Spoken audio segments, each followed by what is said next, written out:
Good morning to all. Welcome back to Digital Learning, Department of Collegiate Education.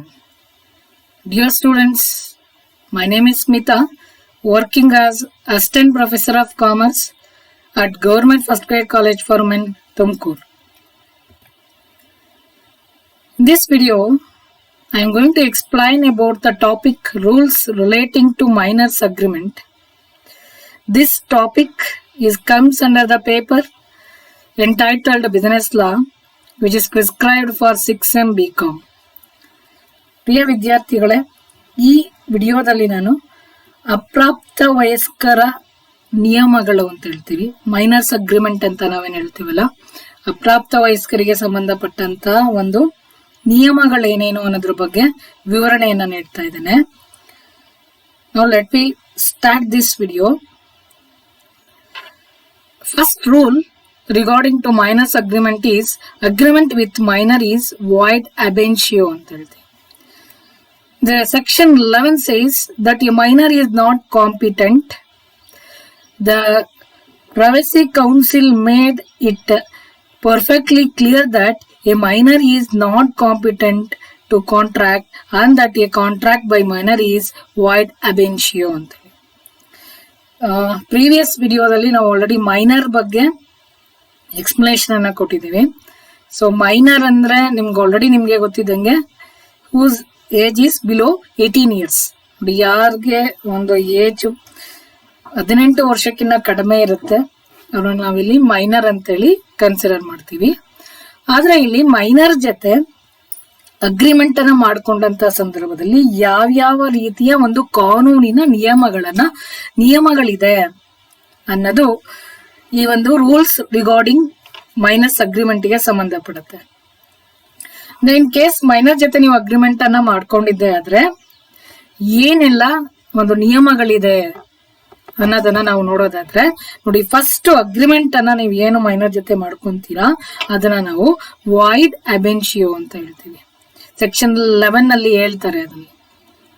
ಅಂದ್ರೆ ಇಲ್ಲಿ ಯಾವುದೇ ರೀತಿಯ ಒಂದು ಅಗ್ರಿಮೆಂಟ್ ಅನ್ನ ನೀವು ಮೈನರ್ ಜೊತೆ ಮಾಡ್ಕೊಂಡ್ರೆ ಅದಕ್ಕೆ ವ್ಯಾಲಿಡ್ ಇರೋದಿಲ್ಲ ಅಂತ ಹೇಳಿ. ಅಂದ್ರೆ ಇಲ್ಲಿ any agreement with minor is void ab initio ಅಂತಂದ್ರೆ ಇಲ್ಲಿ ಏನಪ್ಪಾ ಅಂದ್ರೆ ನೋಡಿ, ವಾಯ್ಡ್ ಫ್ರಮ್ ದ ಬಿಗಿನಿಂಗ್ ಅಂತೇಳಿ ಲ್ಯಾಟಿನ್ ವರ್ಡ್ ಅದು. ಆಕ್ಚುಲಿ ವಾಯ್ಡ್ ab initio ಅಂದ್ರೆ ಏನಪ್ಪಾ ಅಂದ್ರೆ ಅದೇನೋ ಡಿಫರೆಂಟ್ ವರ್ಡ್ ಇದೆ ಅಂತ ಏನ್ ತಿಳ್ಕೊಬೇಡಿ. ಅದ್ರಲ್ಲಿ ಲ್ಯಾಟಿನ್ ಅಲ್ಲಿ ಆ ವರ್ಡ್ ಅನ್ನ ಯೂಸ್ ಮಾಡಿದ್ದಾರೆ, ವಾಯ್ಡ್ ab initio ಅಂತೇಳಿ. ಹಂಗಂದ್ರೆ ಏನಂದ್ರೆ the very beginning it self the contract is void ಅಂತೇಳಿ. ಅಂದ್ರೆ ಪ್ರೀವಿಯಸ್ ವಿಡಿಯೋಸ್ ಅಲ್ಲಿ ಆಲ್ರೆಡಿ ನಿಮ್ಗೆ ಎಕ್ಸ್ಪ್ಲನೇಷನ್ ಅನ್ನ ಕೊಟ್ಟಿದ್ದೀನಿ, ವ್ಯಾಲಿಡ್ ಅಂದ್ರೆ ಏನು, ವೈಡ್ ಅಂದ್ರೆ ಏನು ಅಂತೇಳಿ. ದ ವ್ಯಾಲಿಡ್ ಅಂದ್ರೆ ಏನು, according to law it is enforceable ಅಲ್ವಾ. ಕಾನೂನಿನ ರೀತಿಯಲ್ಲಿ ಯಾವುದನ್ನ ನಾವು ಊರ್ಜಿತಗೊಳಿಸೋದಕ್ಕೆ ಸಾಧ್ಯ ಆಗುತ್ತೆ ಅದು ಎನ್ಫೋರ್ಸಬಲ್ ಆಗುತ್ತೆ. ಬಟ್ ಯಾವುದೇ ಒಂದು ಒಪ್ಪಂದಗಳನ್ನ ನಾವು ಒಬ್ಬ ಅಪ್ರಾಪ್ತ ವಯಸ್ಕನ ಜೊತೆ ಮಾಡ್ಕೊಂಡಿದೀವಿ ಅಂದ್ರೆ, ಮೈನರ್ ಜೊತೆ ಮಾಡ್ಕೊಂಡಿದೀವಿ ಅಂದ್ರೆ ಅದಕ್ಕೆ ವ್ಯಾಲಿಡಿಟಿ ಇರೋದಿಲ್ಲ. ಅಂದ್ರೆ according to law it is not enforceable ಅಂತ ಹೇಳ್ತೀವಿ.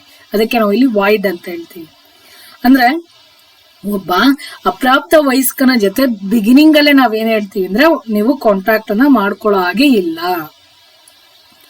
ವಾಯ್ಡ್ ಫ್ರಮ್ ದಿ ಬಿಗಿನಿಂಗ್ ಅಂತೇಳಿ. ನೀನೇನಾದ್ರೂ ಇನ್ ಕೇಸ್ ಮಾಡ್ಕೊಂಡಿದ್ಯಾ ಅಂದ್ರೆ ಅಂದ್ರೆ ಇಲ್ಲಿ ಯಾವುದೇ ಒಂದು ಒಪ್ಪಂದಗಳನ್ನ ನೀನು ಒಬ್ಬ ಅಪ್ರಾಪ್ತ ವಯಸ್ಕನ ಜೊತೆ ಮಾಡ್ಕೊಳ್ಳೋಂಗಿಲ್ಲ. ಇನ್ ಕೇಸ್ ನೀನ್ ಮಾಡ್ಕೊಂಡ್ರೆ ಅಂದ್ರೆ ಅದು ಬಿಗಿನಿಂಗ್ ಇಂದಾನೆ, ಅಂದ್ರೆ by the contract it self it is void ಅಂತ ಹೇಳ್ತೀವಿ.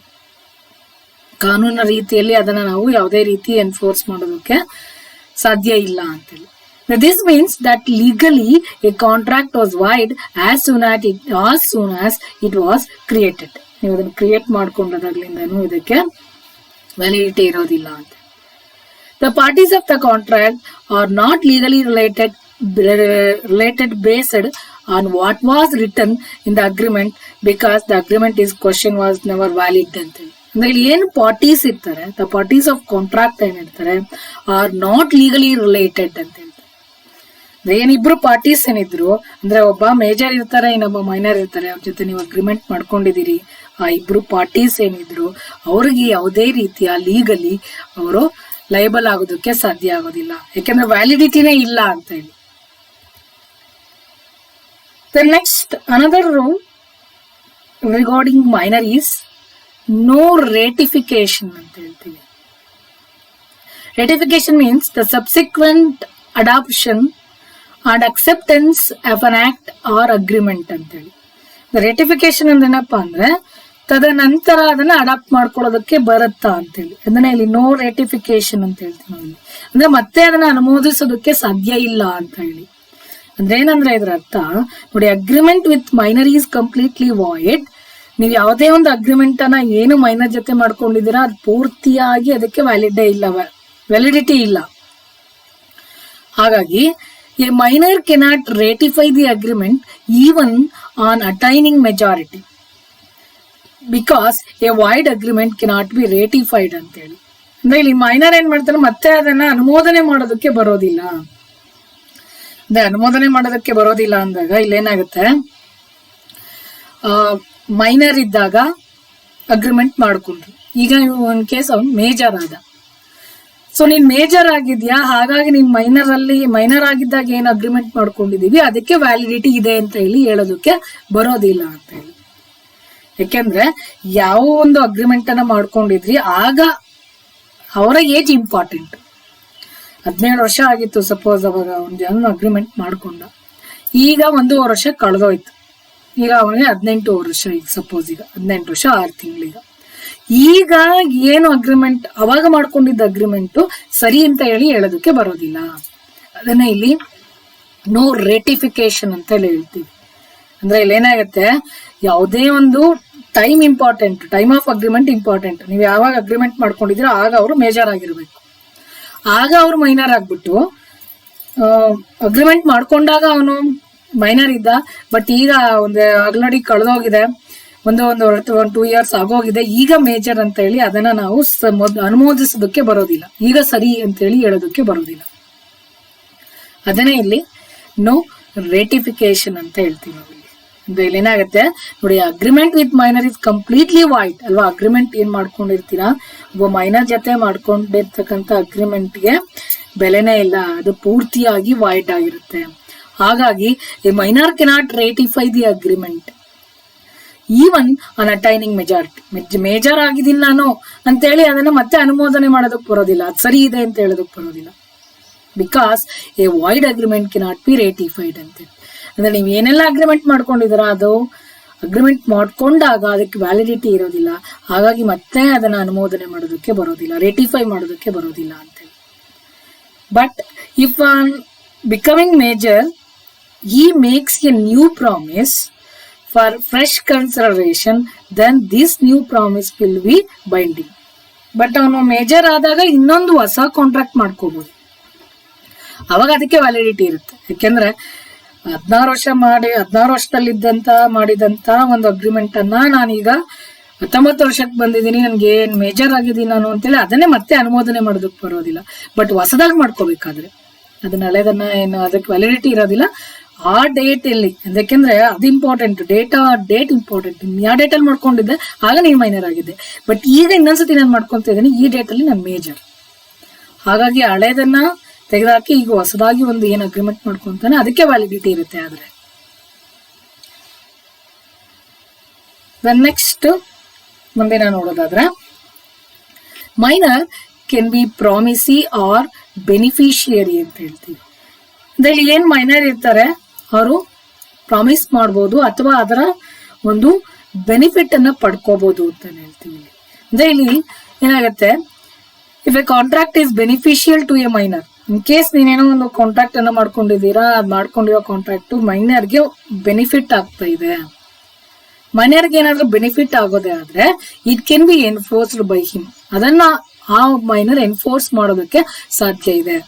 ಅಂದ್ರೆ ಇಲ್ಲಿ ನಮ್ಮ ಇಂಡಿಯನ್ ಕಾಂಟ್ರಾಕ್ಟ್ ಆಕ್ಟ್ ಅಲ್ಲಿ ನಾವು ಏನ್ ಹೇಳ್ತೀವಿ ಅಂದ್ರೆ, ಮೈನರ್ ಜೊತೆ ನೀವು ಅಗ್ರಿಮೆಂಟ್ಸ್ ಅನ್ನ ಮಾಡ್ಕೋಬಾರ್ದು.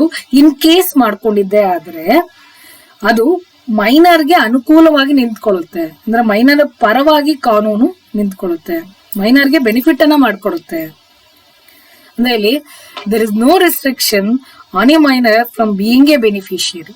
ಬೆನಿಫಿಟ್ ಅನ್ನ ಪಡ್ಕೊಳ್ಳೋದಕ್ಕೆ ಯಾವುದೇ ರೆಸ್ಟ್ರಿಕ್ಷನ್ ಅನ್ನ ಹಾಕೋದಿಲ್ಲ.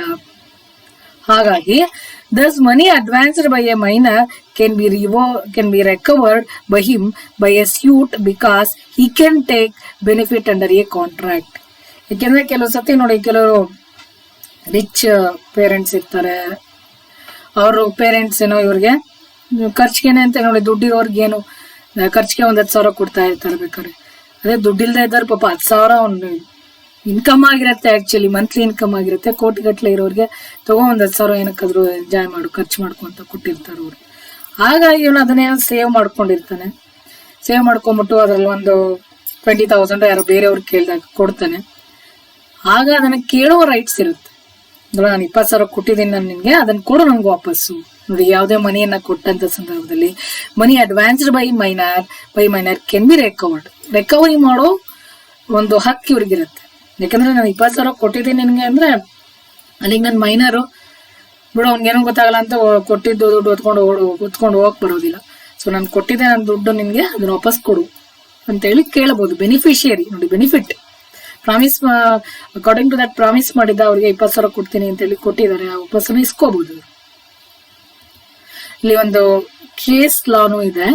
ಇಲ್ಲೇನಪ್ಪಾ ಅಂದ್ರೆ ನೋಡಿ, being a payee or a promisee in a contract, ಒಂದು ಕೇಸಲ್ಲಿ ಏನ್ ಹೇಳ್ತೀವಿ ಅಂದ್ರೆ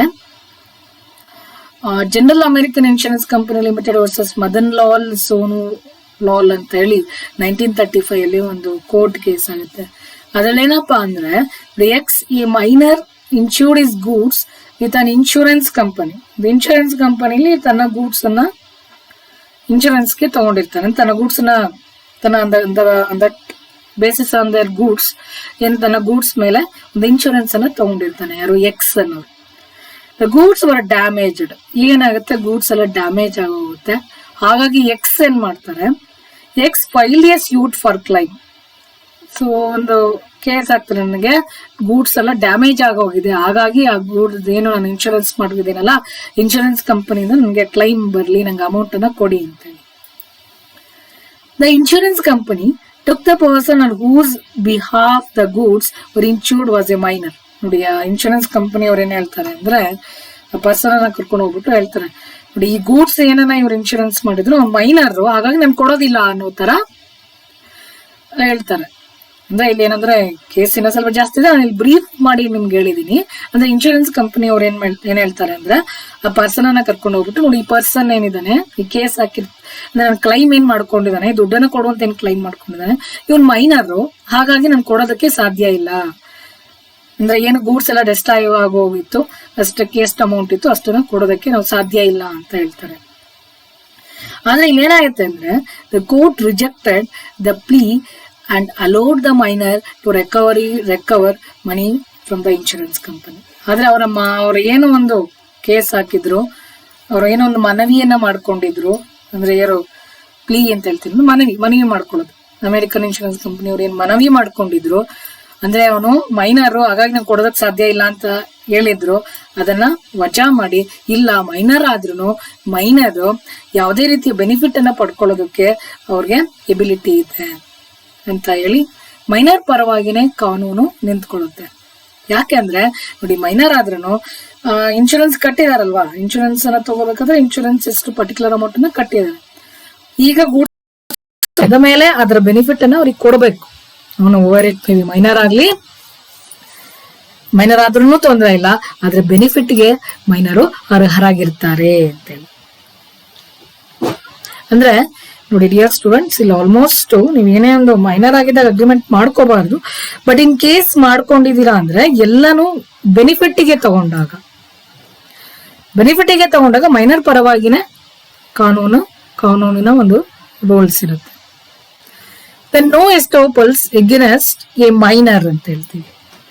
ಅಂದ್ರೆ ಇಲ್ಲಿ ನೋ ಎಸ್ಟೋಪಲ್ ಅಂದಾಗ ಇಲ್ಲಿ where a minor by misrepresenting his age has induced the other party to enter into a contract with him, he cannot be made liable on the contract.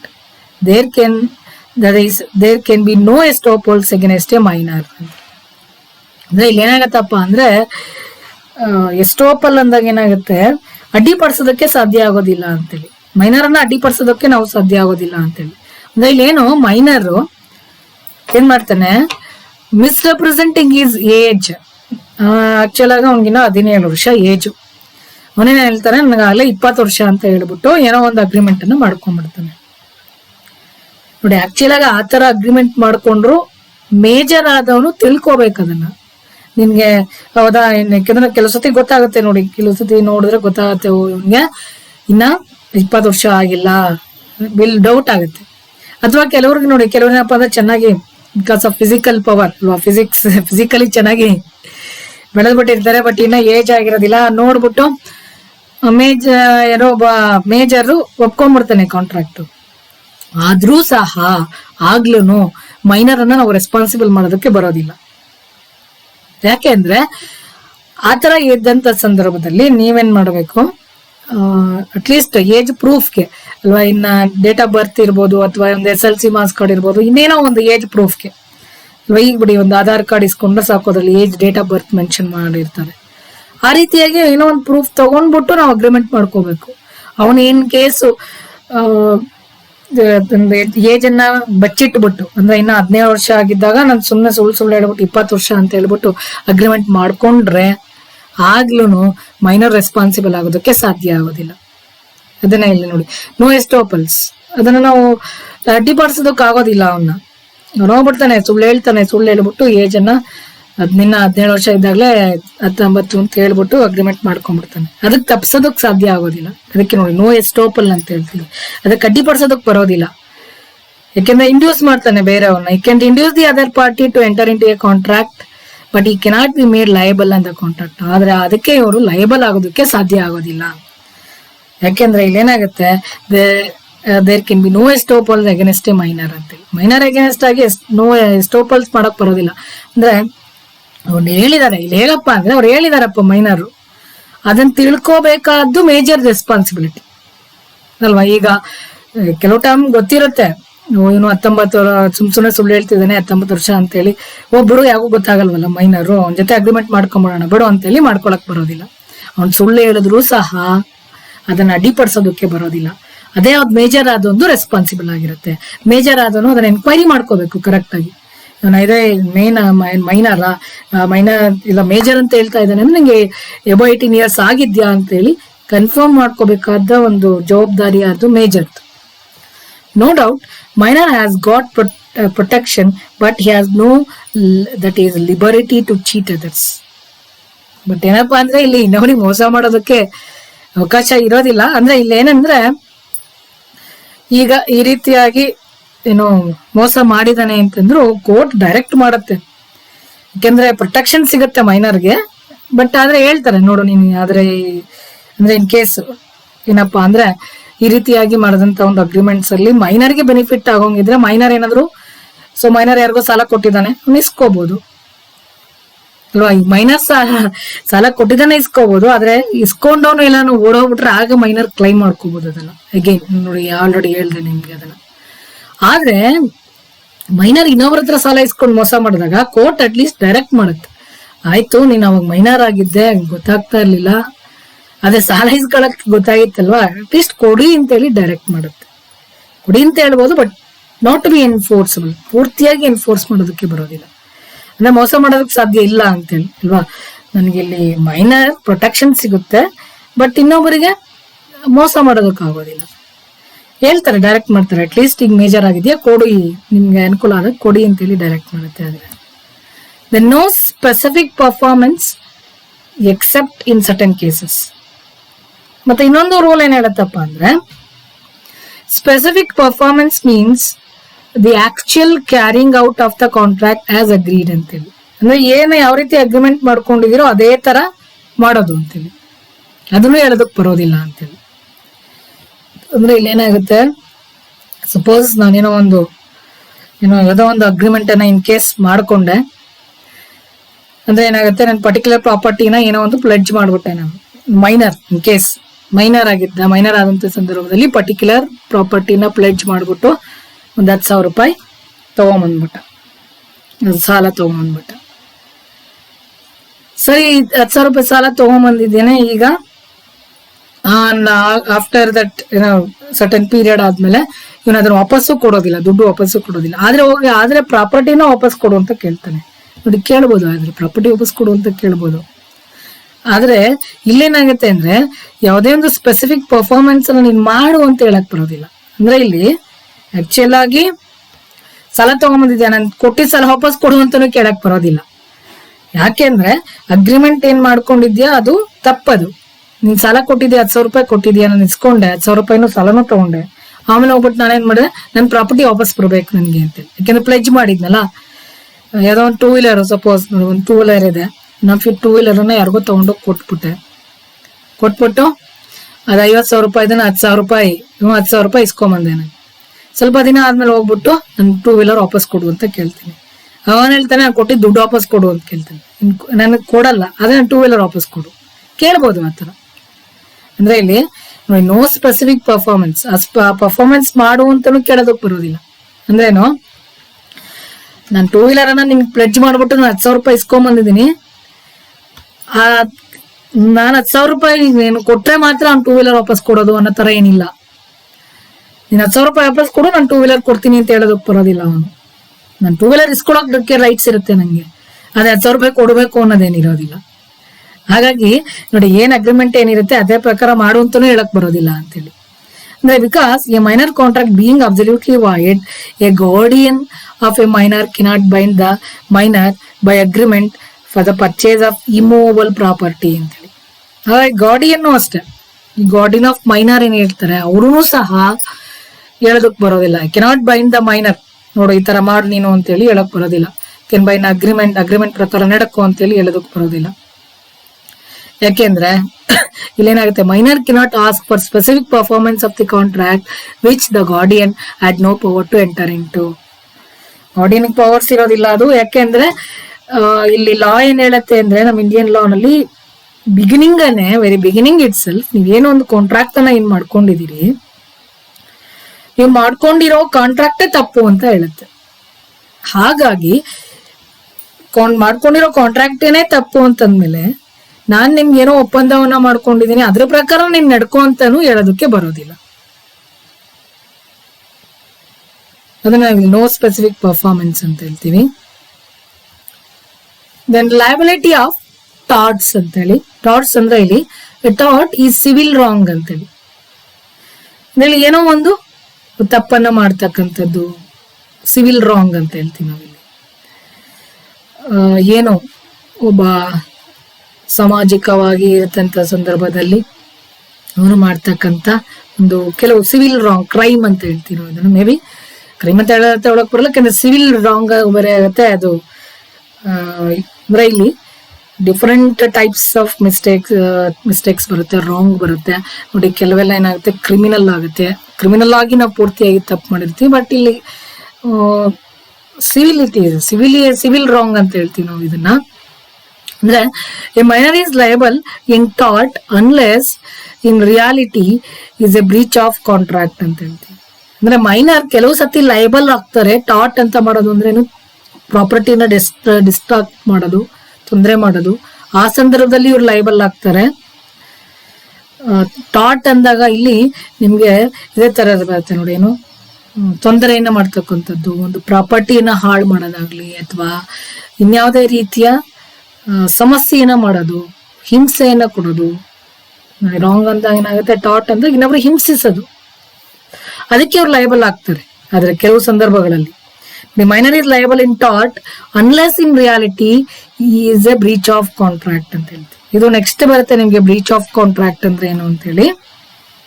Breach of contract ಆದಾಗ ಮಾತ್ರ liable ಆಗ್ತಾರೆ. ಅಂದ್ರೆ ಇಲ್ಲಿ breach of contract ಅಂದ್ರೆ ಏನು, contract ಪ್ರಕಾರ ನಡ್ಕೊಳ್ಳದೆ ಇರೋದು ಅಂತೇಳಿ. ಏನೋ ಒಪ್ಪಂದ ಮಾಡ್ಕೊಂಡಿದ್ದೀನಿ, ಒಪ್ಪಂದದ ಪ್ರಕಾರ ನಾನು ನಡ್ಕೊಂಡಿಲ್ಲ ಅಂದ್ರೆ ಇಲ್ಲಿ ಇದು ಯಾವ ಸಂದರ್ಭದಲ್ಲಿ ಬರುತ್ತೆ ಅಂದ್ರೆ ನೋಡಿ, where a minor borrowed a horse for riding only has held liable when he lent the horse to one of his friend who jumped and killed the horse. ಇಲ್ಲಿ ಏನಾಗುತ್ತೆ ಅಂದ್ರೆ, when a minor borrowed a horse for riding only. ನೋಡಿ ಅವನೇನು horse ಅನ್ನ ಇನ್ನೊಂದು ಸಾಲ ಎರವಲ್ಲಿ ಪಡ್ಕೊಂಬಂದ ಇನ್ನೊಬ್ರ ಹತ್ರ. ನೋಡಿ ಇವಾಗಲೂ ಕೆಲವು ಇದರಲ್ಲೆಲ್ಲ ಸೈಕಲ್ಲು, ಸ್ಕೂಟರು, ಕೆಲವು ಕಡೆ ಅದನ್ನು ರೆಂಟಲ್ಲಿ ಕೊಡ್ತಾರೆ. ಒಂದಿನ ವೆಹಿಕಲ್ ಓಡಾಡ್ಸ್ಕೊಂಡಿರೋದು, ಒಂದಿನಕ್ಕೆ ಇಷ್ಟು ಬಾಡಿಗೆ ಅಂತೇಳಿ. ಸಾಲ ಪಡ್ಕೊಂಡ್ ಬಂದಿರ್ತಾನೆ. ಏನಕ್ಕೆ? ಓಡಾಡೋದಕ್ಕಷ್ಟೇ, riding only. Then he was held liable when he lent the horse to one of his friends who jumped and killed the horse. But ಈ ಆದ್ರೆ ಅದಕ್ಕೆ ತೊಂದರೆ ಕೊಟ್ಟಿದ್ದೆ, ಹರ್ಟ್ ಮಾಡೋದಕ್ಕೆ ಇವರು ಲೈಬಲ್ ಆಗ್ತಾರೆ ಅಲ್ವಾ? ಯಾರಿಗೇ ಆಗ್ಲಿ ನೋಡಿ, ಅವ್ನು ಮೈನರ್ ಆದ್ರೂ ಅವ್ನಿಗೆ ಗೊತ್ತಿರ್ಬೇಕಲ್ವಾ, ಅಟ್ಲೀಸ್ಟ್ ಅದನ್ನ ಕುದುರೆ ಸಾಯಿಸಬಾರ್ದು ಅಂತ ಗೊತ್ತಿರ್ಬೇಕು ಅಲ್ವಾ? ಇವನ್ ಕುದುರೆ ತಗೊಂಬಂದಿರೋದೇನಕ್ಕೆ? ಅಗ್ರಿಮೆಂಟ್ ಅಲ್ಲಿ ಹೇಳುತ್ತೆ, ನಾನು ಓನ್ಲಿ ಓಡಾಡಿಸ್ಕೊಂಡು ಇದ್ರ ಮೇಲೆ ಏನು ಸವಾರಿ ಮಾಡ್ಬಿಟ್ಟು ವಾಪಸ್ ಕೊಡ್ತೀನಿ ಅಂತೇಳಿ. ಅಂದ್ರೆ ಅಗ್ರಿಮೆಂಟ್ ಅಲ್ಲಿ ಕ್ಲಿಯರ್ ಆಗಿ ಮೆನ್ಷನ್ ಮಾಡಿರ್ಬೇಕು, ಯಾವುದೇ ರೀತಿ ಇದಕ್ಕೆ ತೊಂದರೆ ಕೊಡ್ಕೂಡ್ದು, ಇದನ್ನ ಹಿಂಸಿಸ್ಕೂಡ್ದು ಅಂತೆಲ್ಲ ಅಗ್ರಿಮೆಂಟ್ ಆಗಿರ್ಬೇಕು. ಅಲ್ಲಿ ಅಗ್ರಿಮೆಂಟ್ ಆದಾಗ ಸೈನ್ ಹಾಕಿರ್ತಾನೆ, ತಗೊಂಬಂದಿರ್ತಾನೆ. ಇವನ್ಗೆ ಅದ್ರ ಮೇಲೆ ಸವಾರಿ ಮಾಡಕ್ ಮಾತ್ರ ಹಕ್ಕಿದೆ ಅಷ್ಟೇ. ಅದನ್ನ ತಗೊಂಬಂದ್ಬಿಟ್ಟು ತನ್ನ ಫ್ರೆಂಡ್ಗೆ ಯಾರೋ ಕೊಟ್ಟಿರ್ತಾನೆ, ಆ ಫ್ರೆಂಡ್ ತಗೊಂಡೋಗ್ಬಿಟ್ಟು ಅದನ್ನ ಸಾಯಿಸ್ಬಿಡ್ತಾನೆ. ಆಗ ಆ ಒಂದು ಸಂದರ್ಭದಲ್ಲಿ ಅದನ್ನ ಇಲ್ಲಿ ಸಿವಿಲ್ ರಾಂಗ್ ಅಂತ ಹೇಳ್ತೀವಿ. ಅದಕ್ಕೆ ಇವರು ಜವಾಬ್ದಾರರಾಗಿರ್ತಾರೆ ನೋಡಿ. ಅದರ್ವೈಸ್ ಇಲ್ಲ ಅಂದ್ರೆ ಬೇಕಾರೆ ಇವತ್ತಲ್ವಾ ಚಿಕ್ಕ ಮಕ್ಳಿಗೆ ಬಿಡಿಸ್ಬಿಟ್ಟು ಬೇಕಾದ್ರೆ ಕೊಲೆ ಮಾಡಿಸ್ಬಿಡೋದು ಅಥವಾ ಇನ್ನೇನೋ ಮಾಡಿಸೋದಕ್ಕೆ ಬರೋದಿಲ್ಲ. ಯಾಕೆಂದ್ರೆ ಅದು ಕಾನೂನಿನ ಪ್ರಕಾರ ಅದನ್ನು ಸಹ ತಪ್ಪಾಗುತ್ತೆ.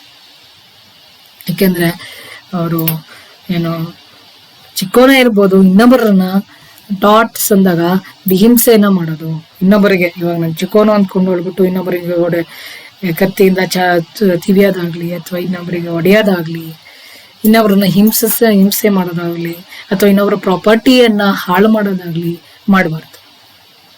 ಅದನ್ನೇ ಇಲ್ಲಿ ಲಯಬಿಲಿಟಿ ಆಫ್ ಥಾಟ್ಸ್ ಅಂತ ಹೇಳ್ತೀವಿ, ಅದನ್ನೇ ಇಲ್ಲಿ ಸಿವಿಲ್ ರಾಂಗ್ ಅಂತ ಹೇಳ್ತೀವಿ ನಾವು. The next is no insolvency ಅಂತ ಹೇಳ್ತೀವಿ.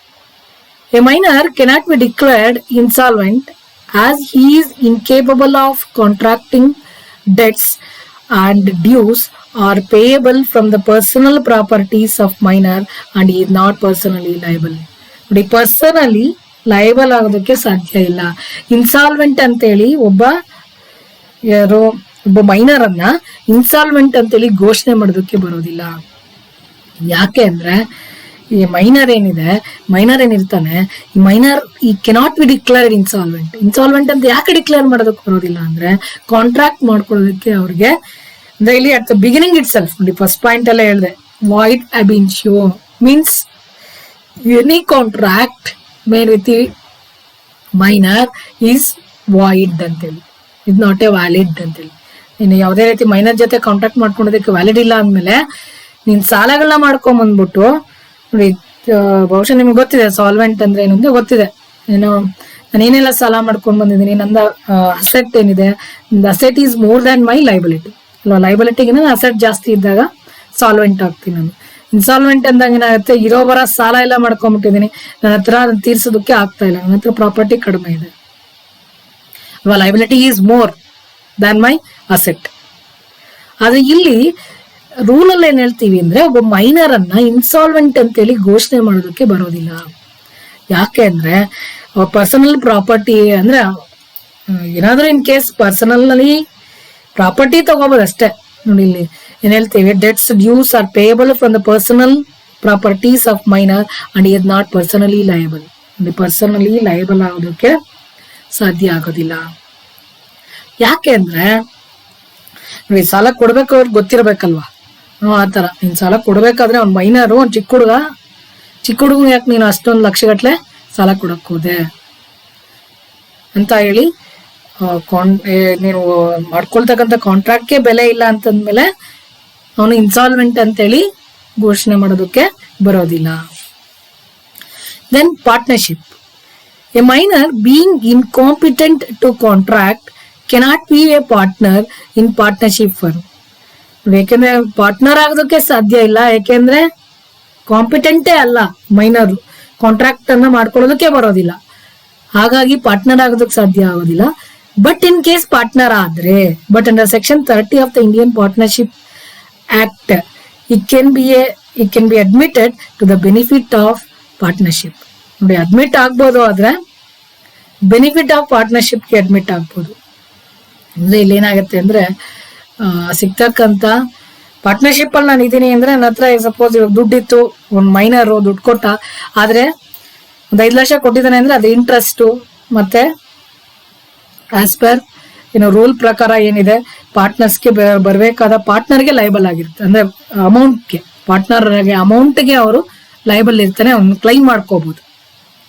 ಪಾರ್ಟ್ನರ್ ಆಗೋಂಗಿಲ್ಲ, ಇನ್ ಕೇಸ್ ಆಗಿದ್ದಾನೆ ಅಂದ್ರೆ ಅದರಿಂದ ಸಿಗ್ತಕ್ಕಂಥ ಇಂಟ್ರೆಸ್ಟ್ ತಗೋಬಹುದು, ಅವನು ಅಷ್ಟು ತಾನು ಕೊಟ್ಟಿದ್ದ ದುಡ್ಡನ್ನ ವಾಪಸ್ ಇಸ್ಕೋಬಹುದು. ಅದಕ್ಕೆಲ್ಲವೂ ಸಹ ಲೈಬಲ್ ಆಗಿರ್ತಾರೆ. Then minor can be an agent. ನೋಡಿ, minor can act as an agent, ಒಬ್ಬ ಏಜೆಂಟ್ ಆಗಿ ಕೆಲಸ ಮಾಡಬಹುದು. But he will not be liable to his principal for his acts. ಇವನ ಆಕ್ಟ್ಗೆ ಪ್ರಿನ್ಸಿಪಲ್ಗೆ ಇವನು ಲೈಬಲ್ ಆಗೋದಕ್ಕೆ ಸಾಧ್ಯ ಆಗೋದಿಲ್ಲ. ಅಂದ್ರೆ ಇವನು ಯಜಮಾನ, ಪ್ರಿನ್ಸಿಪಲ್ ಅಂತ ತಗೊಂಡಾಗ ಇವನ್ ಪರವಾಗಿ ಯಾರೊಬ್ಬ ಮೈನ್ ಪರ್ಸನ್ ಏನಿರ್ತಾನೆ ಅವ್ರ ಪರವಾಗಿ ಇವನು ಏಜೆಂಟ್ ಆಗಿ ಕೆಲಸ ಮಾಡಬಹುದು. ಅಂದ್ರೆ ಮೈನರ್ ಕೆಂಡ್ರ ಅಲ್ವಾ, ಅವನು ಒಪ್ಪಿಗೆ ಕೊಟ್ಟಿದ್ರೆ, ನೋಡಿ ಇನ್ನೊಬ್ಬ ಮೇಜರ್ ಪರ್ಸನ್ ಇರ್ತಾನೆ, ಅವನ ಕೈಲಿ ಓಡಾಡಕ್ಕಾಗಲ್ಲ ನೋಡಿ. 16-17 ಇಯರ್ಸ್ ಅಂದ್ರೆ ಪೂರ್ತಿಯಾಗಿ ಅರ್ಥ ಆಗದೆ ಇದ್ರು ಸ್ವಲ್ಪ ಎಲ್ಲ ಗೊತ್ತಾಗ್ತಿರತ್ತೆ ಅಲ್ವಾ. ಅಮೌಂಟ್ ಎಷ್ಟು ಎಣಿಸ್ಬೋದು, ಒಂದು 5,000 ಎಣಿಸಿ ಕೊಡೋ ಎಬಿಲಿಟಿ ಅವ್ನಿಗಿರತ್ತೆ. ಹಾಗೆ ಕ್ಯಾಶ್ ಡ್ರಾ ಮಾಡ್ಬೋದು, ಗೂಡ್ಸ್ ಅನ್ನ ಕೊಡ್ಬೋದು, ಅಥವಾ ನೆಗೋಷಿಯಬಲ್ ಇನ್ಸ್ಟ್ರೂಮೆಂಟ್ಸ್ ಅನ್ನು ಸಹ ಅವನು ಯೂಸ್ ಮಾಡ್ಬೋದು. ಆದ್ರೆ ಇವನೇ ಲೈಬಲ್ ಆಗೋದಕ್ಕೆ ಸಾಧ್ಯ ಇಲ್ಲ. ಓನ್ಲಿ ಯಾರು ಇವರ ಓನರ್ ಯಾರಿರ್ತಾರೆ, ಪ್ರಿನ್ಸಿಪಲ್ ಯಾರಿರ್ತಾರೆ, ಅವರು ಲೈಬಲ್ ಆಗೋದಕ್ಕೆ ಸಾಧ್ಯ ಆಗುತ್ತೆ. ಆದ್ರೆ ಒಬ್ಬ ಮೈನರ್ ಅನ್ನ ಲೈಬಲ್ ಆಗಿ ಮಾಡೋದಕ್ಕೆ ಸಾಧ್ಯ ಇಲ್ಲ. ಆದ್ರೆ ಮೈನರ್ ಒಬ್ಬ ಏಜೆಂಟ್ ಆಗಿ ಕೆಲಸ ಮಾಡಬಹುದು. But he will not liable ಅಂತ ಹೇಳ್ತೀನಿ ನೋಡಿ, two is principle for is act. ಏನೇ ಮಾಡಿದ್ರು ತಾನು ಲೈಬಲ್ ಆಗೋದಕ್ಕೆ ಸಾಧ್ಯ ಇಲ್ಲ ಅಂತೇಳಿ. ಯಾಕೆಂದ್ರೆ ಅವ್ರು ಹೇಳ್ದಂಗೆ ಕೇಳ್ಬೋದು ಅಲ್ವಾ. ಪ್ರಿನ್ಸಿಪಲ್ ಯಾರಿರ್ತಾನೆ, ಒಬ್ಬ ಮೇಜರ್ ಪರ್ಸನ್, ಅವರ ಒಬ್ಬ ಓನರ್ ಯಾರಿರ್ತಾನೆ, ಇನ್ನೊಬ್ಬ ಪರ್ಸನ್ ಯಾರಿರ್ತಾನೆ, ಅವ್ರು ಹೇಳ್ದಂಗೆ ಇವ್ನು ಕೇಳ್ಬೋದು, ಕೆಲಸವನ್ನ ಮಾಡ್ಬೋದು. ಆದ್ರೆ ಏನೋ ಈ ತರ ಮಾಡಿದಕ್ಕೆಲ್ಲ ಇವನ್ ಲಯಬಲ್ ಆಗೋದಿಲ್ಲ. ಓನ್ಲಿ ಪ್ರಿನ್ಸಿಪಲ್ ಆಗಿರ್ತಾರೆ, ಅವರು ರೆಸ್ಪಾನ್ಸಿಬಲ್ ಆಗಿರ್ತಾರೆ. Then the position of minor's parents. ಅಂದ್ರೆ ಇಲ್ಲಿ ಪೇರೆಂಟ್ಸ್ ಪೊಸಿಷನ್ ಏನು ಅಂತೇಳಿ. The parents of minor are not liable for agreements made by a minor whether the agreement is for the purchase of necessaries or not. ನೋಡಿ, ಇಲ್ಲಿ minor ಏನೆಲ್ಲ ಗೊತ್ತಿಲ್ಲದೆ, ಅವ್ರ ಅಪ್ಪ ಅಮ್ಮ ಗೊತ್ತಿಲ್ಲದೆ ಅಗ್ರಿಮೆಂಟ್ ಮಾಡ್ಕೊಂಡ್ಬಿಟ್ರೆ ಅದಕ್ಕೆ ಪೇರೆಂಟ್ಸ್ ಲಯಬಲ್ ಆಗೋದಕ್ಕೆ ಸಾಧ್ಯ ಇಲ್ಲ. ಯಾಕೆಂದ್ರೆ ಇವ್ನ್ ಚಿಕ್ಕ ಹುಡುಗ ಅಂತ ಗೊತ್ತಾದಾಗ ಇನ್ನೊಬ್ಬ ಯಾರು ಅಗ್ರಿಮೆಂಟ್ ಮಾಡ್ಕೊಂತಾನೆ ಅವನಿಗೆ ಗೊತ್ತಿರಬೇಕು ಅಲ್ವಾ. ನಿನ್ ಚಿಕ್ಕ ಹುಡುಗನ ಜೊತೆ ನಾನು ಅಗ್ರಿಮೆಂಟ್ ಮಾಡ್ಕೋಬಾರ್ದು ಅಂತ ಅವನಿಗೆ ಗೊತ್ತಿರಬೇಕು.